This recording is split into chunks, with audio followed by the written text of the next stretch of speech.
Suppose कि ये आप है और यहाँ पर पूरी तरह से मड से भरा हुआ है और आपको एक बॉल तक पहुंचना है जो कि रोड पे रखा हुआ है। तो आपके लिए शॉर्टेस्ट डिस्टेंस क्या होगा? एक स्ट्रेट लाइन। बट अगर हम बात करें कि यहाँ पर मड में आपकी स्पीड स्लो है और जैसे ही आप रोड पर पहुंचते हैं आपकी स्पीड तेज हो जाती है, तो इस केस में शॉर्टेस्ट टाइम वाला पाथ क्या होगा कि आप पहले मड से बाहर निकल जाए और फिर रोड पे तेजी से आगे पहुंच जाए। तो आप देखेंगे कि आप एक्चुअली में शॉर्टेस्ट टाइम में पहुंचेंगे। और यही डिस्कवरी दी गई है स्नेल्स लॉ के द्वारा। लाइट भी कुछ ऐसा ही करती है जो कि दिया जाता है हमारे एंगल से, जहां पर आप away from the normal bend हो रहे हैं जब आप किसी रेयर मीडियम में जा रहे हैं जहां आपकी स्पीड तेज हो रही है, और इसी को कहते हैं स्नेल्स लॉ। लाइट हमेशा ही फॉलो करती है स्नेल्स लॉ को। जब भी वो डेंस मीडियम से रेयर मीडियम में जा रही होती है उसकी स्पीड तेज हो जाती है, और हमेशा रिफ्रैक्शन भी इसी वजह से दिखाई देता है। या फिर दूसरे वर्ड में कहें तो हमेशा ही लाइट एक शॉर्टेस्ट पाथ को ट्रैवल कर रही है। तो आज के इस वीडियो में हम करने जा रहे हैं रिफ्रैक्टिव इंडेक्स पर न्यूमेरिकल। वो किस किस टाइप के होते हैं, कितने तरह से न्यूमेरिकल पूछे जाते हैं, चलिए वो देखते हैं।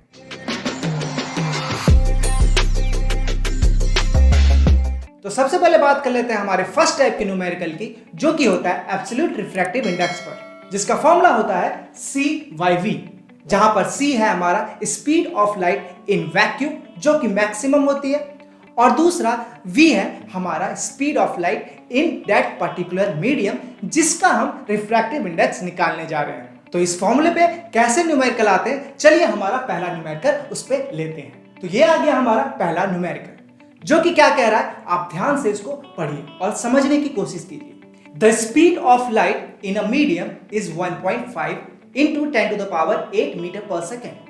What will be the refractive index of that medium? हमको किसी भी पर्टिकुलर मीडियम का रिफ्रैक्टिव इंडेक्स निकालना है। इसका मतलब हमें एब्सोल्यूट रिफ्रैक्टिव इंडेक्स उस मीडियम का निकालना है। तो इसका फॉर्मूला अभी हमने जस्ट देखा C/V होता है, जहां C की वैल्यू हमें पता है कि speed of light in vacuum पूछी जा रही है, तो वो होती है 3 into 10 to the power 8 metre पर सेकेंड।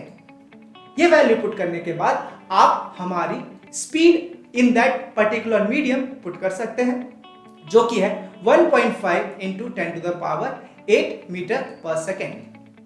और क्योंकि हमने पढ़ा है एब्सोल्यूट रिफ्रैक्टिव इंडेक्स या फिर रिफ्रैक्टिव इंडेक्स का कोई भी यूनिट नहीं होता, क्योंकि ये दोनों मीटर पर सेकेंड सेम यूनिट है और यूनिट कैंसिल हो जाते हैं। और बात करें हमारे इसकी, तो ये 1.5 2 टाइम्स में चला जाएगा और ये दोनों 10 to the power 8 भी कैंसिल हो जाएगा। तो हमारे इस मीडियम का रिफ्रैक्टिव इंडेक्स, जो कि एब्सोल्यूट रिफ्रैक्टिव इंडेक्स है, वो आ जाएगा 2। और क्योंकि इसका कोई यूनिट नहीं होता तो इसका आंसर भी सिर्फ और सिर्फ 2 हो जाएगा। आई होप ये आपको क्लियर होगा। तो बढ़ते इसी के साथ हमारे अगले न्यूमेरिकल पे। तो ये हमारा सेकंड क्वेश्चन आ गया, ये भी एब्सोल्यूट रिफ्रैक्टिव इंडेक्स पे ही है। चलिए इस क्वेश्चन को समझते हैं। The absolute refractive index of a medium is 2. यहाँ पर absolute refractive index यानी n की वैल्यू ही दी गई है, जो कि है 2। और यहाँ पर पूछ रहा है what will be the speed of light in that medium. यहाँ पर यानी हमें v की वैल्यू निकालने के लिए कहा जा रहा है। हमें फॉर्मूला पता है एब्सोल्यूट रिफ्रैक्टिव इंडेक्स का, जो कि होता है C/V। और क्योंकि हमें यहाँ पर v की वैल्यू निकालनी है तो हम v का फॉर्मूला लिख सकते हैं C/n। तो जहां पर हमको C की वैल्यू मालूम है, जो कि speed of light in vacuum होती है, जैसा कि अभी आपको बताया मैंने, 3 into 10 to the power 8 metre पर सेकेंड। और इसको डिवाइड करना है हमको 2 से, क्योंकि n की वैल्यू यहां पर 2 है। तो ये जब कैंसिल होगा तो ये आपका 1.5 आ जाएगा और आपका answer 1.5 into 10 to the power 8 metre पर सेकेंड। और इसका यूनिट होगा, क्योंकि ये वेलोसिटी है इस मीडियम की, तो यहां पर यूनिट आपको मीटर पर सेकेंड लिखना पड़ेगा। तो आई होप आपका एब्सोल्यूट रिफ्रैक्टिव इंडेक्स पर न्यूमेरिकल क्लियर हो चुके होंगे। वहां पर छोटे छोटे न्यूमेरिकल ही आते हैं। बट अगर हम बात करें रिलेटिव रिफ्रैक्टिव इंडेक्स की, जो कि हमारा सेकंड टाइप है, उसका फॉर्मूला देख लेते हैं। तो रिलेटिव रिफ्रैक्टिव इंडेक्स के फॉर्मूले ही बहुत सारे हो जाते हैं, जहां पर उसको लिखने का तरीका है μ/1, जहां पर आप कह रहे हैं relative refractive index of medium 2 with respect to medium 1, इसीलिए आपने लिखा है μ/1। अब इसके फॉर्मूले सबसे पहले हो जाते हैं स्नेल्स लॉ के द्वारा दिए हुआ। Sine I by sine R, जहां पर साइन आई है एंगल ऑफ इंसिडेंस का और आर है एंगल ऑफ रिफ्रैक्शन का। और दूसरा फॉर्मूला हो जाता है हमारा उसके वेलोसिटी से, जहां पर आप v1 लिख रहे हैं speed of light in medium 1 divided by speed of light in medium 2, क्योंकि आपने यहां पर रिलेटिव रिफ्रैक्टिव इंडेक्स निकाला है मीडियम 2 का, तो आपको वेलोसिटी ऑफ मीडियम 1 ऊपर रखनी है और वेलोसिटी ऑफ मीडियम 2 नीचे रखनी है। तीसरा फॉर्मूला हो जाता है हमारा रिलेटिव रिफ्रैक्टिव इंडेक्स का, जो कि एब्सोल्यूट रिफ्रैक्टिव इंडेक्स के माध्यम से दिया जाता है, जहां पर n21 निकालना है तो दूसरे मीडियम का रिफ्रैक्टिव इंडेक्स ऊपर और पहले का रिफ्रैक्टिव इंडेक्स एब्सोल्यूट वाला नीचे की तरफ लिखेंगे। और तीसरा फॉर्मूला हो जाता है हमारा इसी का जस्ट उल्टा। अगर आपको n21 की वैल्यू निकालनी और आपके पास n12 की वैल्यू यानी relative refractive index of medium 1 with respect to medium 2 दिया हुआ है, तो बस आप उसका रेसिप्रोकल कर लीजिए, आपका आंसर मिल जाएगा। And last but not the least, आपके सिलेबस में तो नहीं है but real depth by apparent depth भी आप करेंगे तो भी आपको यहां पर मिलेगा रिलेटिव रिफ्रैक्टिव इंडेक्स। तो ये आपके सिलेबस में नहीं है बट इन सब के ऊपर न्यूमेरिकल हम एक एक करके अभी देखेंगे। तो चलिए शुरुआत करते हैं हमारे थर्ड न्यूमेरिकल से, जो कि है रिलेटिव रिफ्रैक्टिव इंडेक्स पे। इस क्वेश्चन में क्या कह रहा है इसको अच्छे से पढ़कर आप समझने की कोशिश कीजिए। यहां पर कह रहा है कि the speed of light in medium 1 is 2.5 into 10 to the power 8 metre पर सेकेंड, यानी मीडियम 1 की स्पीड ऑफ लाइट हमें दी गई है। और बात करें speed of light in medium 2, वो भी दिया हुआ है जो कि है 1.5 into 10 to the power 8 metre पर second. What will be the refractive index of n12, यानी relative refractive index of 1 with respect to 2। और बात करें n21 की, तो यहां पर इसी का रेसिप्रोकल कर देंगे अगर इसका आंसर आ गया, या फिर इसका आंसर आ गया तो इसका रेसिप्रोकल इसका आंसर होगा। तो चलिए देखते हैं इस क्वेश्चन को कैसे अप्रोच किया जाता है। तो n12 है और क्योंकि हमें स्पीड ऑफ लाइट दे रखी है, तो अगर हम इसको ऐसा लिखेंगे जहां पर हमको निकालना है, जिसका भी निकालना है, relative refractive index of medium 1 निकालना है, तो आप मीडियम 2 ऊपर की तरफ लिखेंगे और वेलोसिटी ऑफ मीडियम 1 की नीचे की तरफ। और यहीं पे इसका फॉर्मूला क्या हो जाएगा, क्योंकि आपको relative refractive index of medium 2 निकालना है, तो यहां पर आप वेलोसिटी ऑफ मीडियम 1 ऊपर की तरफ और वेलोसिटी ऑफ मीडियम 2 नीचे की तरफ रखेंगे और देखेंगे आप ये दोनों एक दूसरे का रेसिप्रोकल है। तो चलिए यहां पर बात कर लेते हैं V2 की, जो कि है यहां पर 1.5 into 10 to the power 8 metre पर सेकेंड और V1 की 2.5 into 10 to the power 8 metre पर सेकेंड। यहां पे ऑब्वियसली मीटर पर सेकेंड कैंसिल हो जाएगा, 10 to the power 8 और 10 to the power 8 भी कैंसिल हो जाएगा और डॉट से डॉट भी आप कैंसिल कर सकते हैं। तो ये हो जाएगा 15/25, जो कि आपका 3 टाइम्स एंड 5 टाइम्स में कैंसिल आउट हो जाएगा और इसका आंसर आपका 3/5 आ जाएगा। इसको आप चाहे तो पॉइंट में भी, डेसिमल फॉर्म में भी लिख सकते हैं, फ्रैक्शन में भी छोड़ सकते हैं, कोई दिक्कत नहीं होगी, क्योंकि जैसे हम फ्रैक्शन में छोड़ेंगे तो हम इसका आंसर डायरेक्ट लिख सकते हैं n21 का, क्योंकि वो होता है रेसिप्रोकल ऑफ 3/5, यानी n21 रेसिप्रोकल होता है हमारा n12 के, जिसकी वैल्यू हमने 3/5 लिख दी है और इसका आंसर हमारा हो जाएगा 5/3। तो यहां पर दोनों ही रिलेटिव रिफ्रैक्टिव इंडेक्स आपने मीडियम 1 का एंड मीडियम 2 का with respect to another medium हमने निकाला। तो इसी के साथ बढ़ते हैं हमारे अगले क्वेश्चन पर, जो कि अगेन रिलेटिव रिफ्रैक्टिव इंडेक्स का है, जहां पर हमें रिफ्रैक्टिव इंडेक्स ऑफ A दिया हुआ है 3/5, यानी A का एब्सोल्यूट रिफ्रैक्टिव इंडेक्स हमें दिया हुआ है, यानी मीडियम A का एब्सोल्यूट रिफ्रैक्टिव इंडेक्स क्या हो जाएगा 3/5 and the refractive index of B is 2/5, यानी यहां पर absolute refractive index of medium B का दिया हुआ है 2/5 और हमें पूछ रहा है what is the refractive index of A with respect to B, यानी पूछा जा रहा है refractive index of A with respect to B क्या होगा। तो क्योंकि ये रिफ्रैक्टिव इंडेक्स है और यहां पर हमें एब्सोल्यूट रिफ्रैक्टिव इंडेक्स मालूम है, तो हम NA डिवाइडेड बाय NB कर लेंगे, जहां पर NA का वैल्यू 3/5 है एंड NB का वैल्यू 2/5 है। और इन दोनों को आप जब लिखेंगे तो आप कुछ इस तरह से लिख सकते हैं इसको 3/5 इंटू 5/2, और जिस वजह से 5 कैंसिल हो जाएगा और आपका आंसर आ जाएगा 3/2। इसको डेसिमल में भी चाहे तो लिख सकते हैं, जो कि हमारा आंसर NAB का हो जाएगा 1.5। और क्योंकि ये रिफ्रैक्टिव इंडेक्स है, इसका ऐसा यूनिट कोई भी नहीं होता, इट हैज नो यूनिट्स। तो यहां पर अब तक हमने दो न्यूमेरिकल सॉल्व किए रिलेटिव रिफ्रैक्टिव इंडेक्स पर। पहला फॉर्मूला यूज किया हमने वेलोसिटी के रिस्पेक्ट में, रिलेटिव रिफ्रैक्टिव इंडेक्स निकाला, जहां पर हम वेलोसिटी को उल्टा लिखते हैं। अगर 2-1 पूछा है तो 1 ऊपर 2 नीचे। और जब हमने सेकंड क्वेश्चन किया उसी पे, तो वो था हमारा एब्सोल्यूट रिफ्रैक्टिव इंडेक्स पर, जहां पर हमने डायरेक्टली 2-1 पूछा है तो 2 ऊपर और 1 नीचे लिखा। तो चलिए इसी के साथ हम तीसरा न्यूमेरिकल भी देख लेते हैं, जो कि रेसिप्रोकल का है, जो कि आपने ऑलरेडी अभी वेलोसिटी वाले में भी देख लिया था। तो ये काफी सिंपल रहने वाला है आपके लिए। चलिए यहां पर पढ़ लेते हैं क्वेश्चन क्या कह रहा है। Refractive index of water with respect to air is 4/3, यानी refractive index of water with respect to air is 4/3।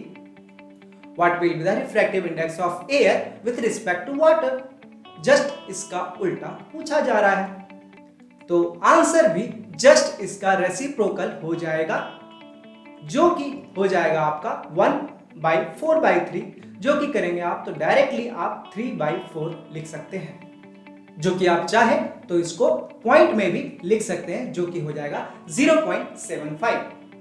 तो यहां पर रिफ्रैक्टिव इंडेक्स यहां पर क्या दिखी 0.75। अगर रिफ्रैक्टिव इंडेक्स 1 से छोटी है तो ये क्या कह रही होती है कि स्पीड इस मीडियम में जाने के बाद तेज हो जाएगी लाइट की, यानी ये रेयर मीडियम है, इस वजह से यहां पर स्पीड तेज हो जाएगी।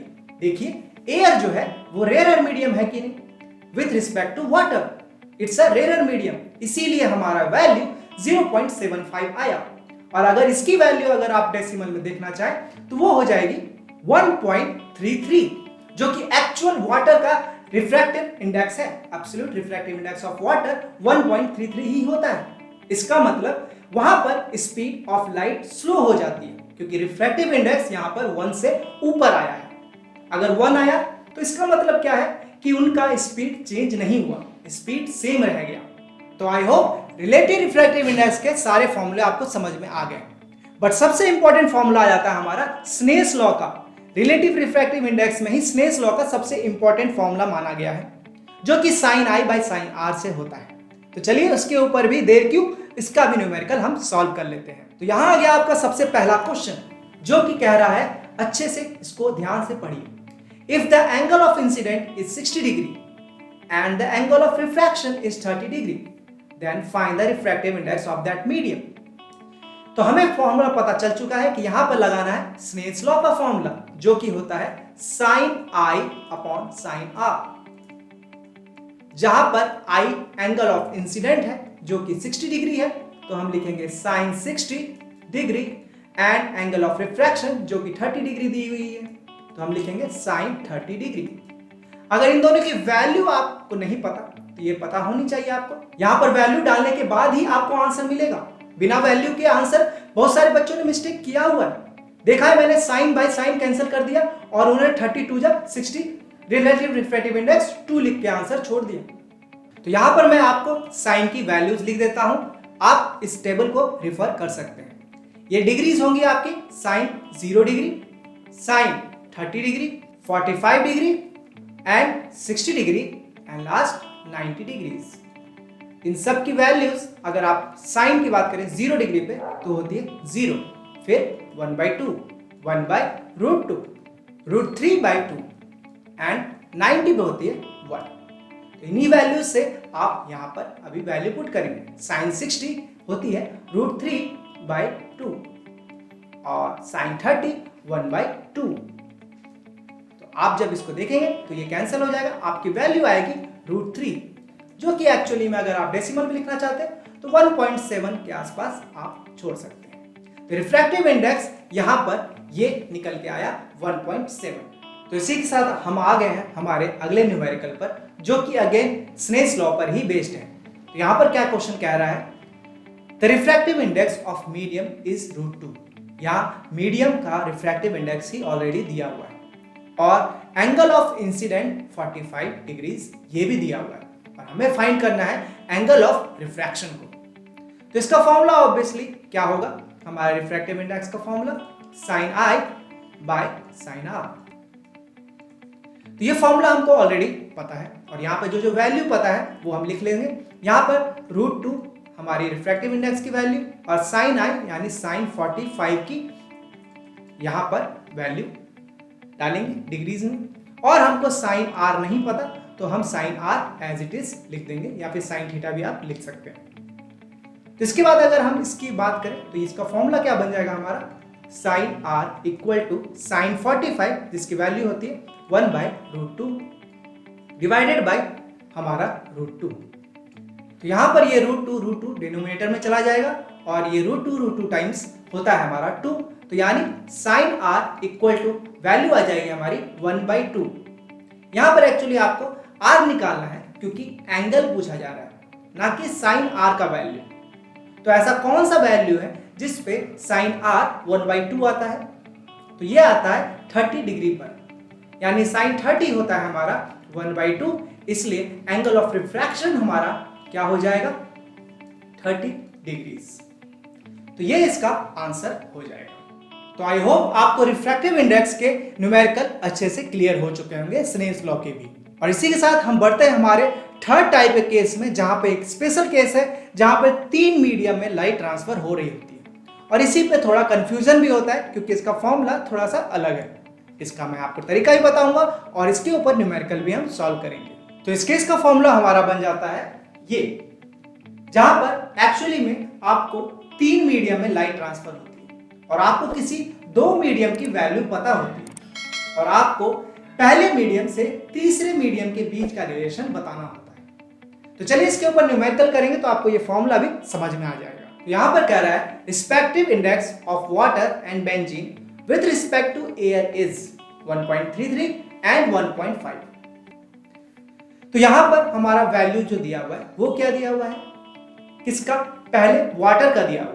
Refractive index of water with respect to air हमको दिया हुआ है 1.33 और हमारी दूसरी value refractive index of benzene with respect to air वो भी दिया हुआ है 1.50। अब हमको पूछ रहा है calculate the refractive index of benzene with respect to water, यानी वाटर के रिस्पेक्ट में हमको निकालना है किसका, बेंजीन का, यानी हम लिखेंगे RBW, जहां इसका मतलब है refractive index of benzene with respect to water. इसका फॉर्मूला लिखने का तरीका है आप 2 बार n इंटू n कर लीजिए, न्यू इंटू न्यू, और यहां पर B पहले है तो आप B पहले लिख दीजिए और W लास्ट में है तो लास्ट में लिख देंगे और जो बच गया यानी कॉमन मीडियम एयर, तो यहां एयर और यहां पहले एयर, क्योंकि लास्ट में W है तो यहां पर लास्ट में ही रहेगा वाटर और एयर कॉमन है तो वो बीच में आएगा। अब हमको यहां की वैल्यू दी हुई है कि नहीं, BA की वैल्यू दी हुई है, हम 1.50 पुट कर देंगे यहां डायरेक्टली। बट क्या AW की वैल्यू दी हुई है हमें, नहीं, हमें WA की वैल्यू दी हुई है, यानी AW की वैल्यू क्या हो जाएगी हमारी इसकी रेसिप्रोकल। तो हम लिख सकते हैं हमारा रेसिप्रोकल हो जाएगा इसका 1 डिवाइड बाय 1.33 एक्चुअली में हो जाएगा हमारा NAW। ये चीज अगर आप समझ चुके, क्योंकि हमने ऑलरेडी पढ़ा है कि अगर हमको रिफ्रैक्टिव इंडेक्स अपोजिट करना है तो हम रेसिप्रोकल कर देते हैं, हमको दूसरे रिस्पेक्टिव इंडेक्स में मिल जाता है। तो यहाँ पे फॉर्मूला हमारा अब हो जाएगा यही और वैल्यू ये डालेंगे तो हमारा वैल्यू क्या क्या आने वाला है, refractive index of benzene with respect to water will be, इसकी वैल्यू है 1.5 और इसकी वैल्यू है 1.33। इन दोनों को कैंसिल करने के बाद आपकी आंसर लगभग 1.1 के आसपास आ जाएगी। तो यही हमारा रिफ्रैक्टिव इंडेक्स निकल चुका है इसका, benzene with respect to water. इसी क्वेश्चन में अगर अपोजिट पूछ देता तो यहां पर इसको हम रेसिप्रोकल कर देते तो यहां पर हमारा इसका भी आंसर आ जाता। आई होप इस टाइप के न्यूमेरिकल भी आपको क्लियर होंगे। तो चलिए इसी के ऊपर एक और न्यूमेरिकल देख लेते हैं। तो यहां पर अगला क्वेश्चन आ गया हमारा, the respective index of glass with respect to air is 1.86 and refractive index of water with respect to air is 1.24. Find the refractive index of glass with respect to water. क्या क्या दिया हुआ है हम देख लेते हैं। यहाँ पे दिया हुआ है ग्लास का रिफ्रैक्टिव इंडेक्स एयर के कंपैरिजन में, तो कैसे लिखेंगे, ग्लास का रिफ्रैक्टिव इंडेक्स एयर के कंपैरिजन में जो है 1.86, और दूसरी वैल्यू हमको दी हुई है वाटर का रिफ्रैक्टिव इंडेक्स एयर के कंपैरिजन में, यानी water with respect to air जो कि है 1.24। अब हमको बात करना है, को फाइंड करना है refractive index of glass with respect to water, यानी फाइंड आउट करने के लिए क्या कह दिया, refractive index of glass with respect to water. इसका फॉर्मूला लिखने का तरीका आप लिख सकते हैं एन, 2 बार एन, और ए 2 डैश डाल दिया करिए, और जी पहले है तो हम जी पहले लिख देंगे ग्लास, और फिर लास्ट में है वाटर तो वाटर लास्ट में लिख देंगे, और कॉमन मीडियम हमारा एयर बच गया तो एयर यहां पुट कर देंगे। इसकी वैल्यू हम देखेंगे, जीए की वैल्यू दी है क्या, हाँ जीए की वैल्यू हमें पता है तो हम डायरेक्ट यहां पर पुट कर देंगे। और एडब्ल्यू की वैल्यू पता है क्या, नहीं, डब्ल्यू ए की पता है तो हम इसका रेसिप्रोकल ले लेंगे, तो 1.24, यानी हम दोनों इसको 186 को 124 से डिवाइड कर रहे होंगे, तो हमारा answer N G W glass with respect to water आ जाएगा 1.5, और यही आंसर हमारा हो जाएगा इस क्वेश्चन का। आई होप इस टाइप के न्यूमेरिकल आपको क्लियर हो चुके होंगे। एक और लास्ट न्यूमेरिकल आपको मैं बता देता हूं, इसी के ऊपर है, ये रहा हमारा आखिरी न्यूमेरिकल। इसका आंसर मैं आपको नहीं बताऊंगा, प्रोसेस आपको बता देता हूं, आंसर आप कमेंट में लिखेंगे। The refractive index of medium x with respect to y is 2/3, यानी क्या लिखा है, refractive index of medium x with respect to y का वैल्यू 2/3 है, and refractive index of medium y with respect to medium z equal to 4/3, और हमको पूछ रहा है what is the refractive index of medium z with respect to medium x। तो इसका formula लिखने का तरीका मैं आपको बता रहा हूं यहाँ पे एक बार और, n double dash into n double dash, और यहाँ पर z पहले है तो z पहले, x लास्ट में है, x लास्ट में, कौन सा बच गया तो y, तो y यहाँ पुट कर देंगे। अब चेक करेंगे कि इसकी वैल्यू दी हुई है क्या, zy की वैल्यू दी हुई है क्या, नहीं, yz की दी है, तो इसका रेसिप्रोकल हमारा क्या होगा, राइट, एंड उसके बाद xy की दी हुई है क्या, नहीं, तो yx की वैल्यू क्या होगी, इसका रेसिप्रोकल 3/2। इसका आंसर आप मुझे कमेंट में बताइए कि इसका आंसर क्या हो जाएगा, तो इसका आंसर आपको कमेंट सेक्शन में लिख के देना है। और अगर आपको हमारी नेक्स्ट वीडियो देखनी है तो आप प्लेलिस्ट पे क्लिक करके वो भी देख सकते हैं।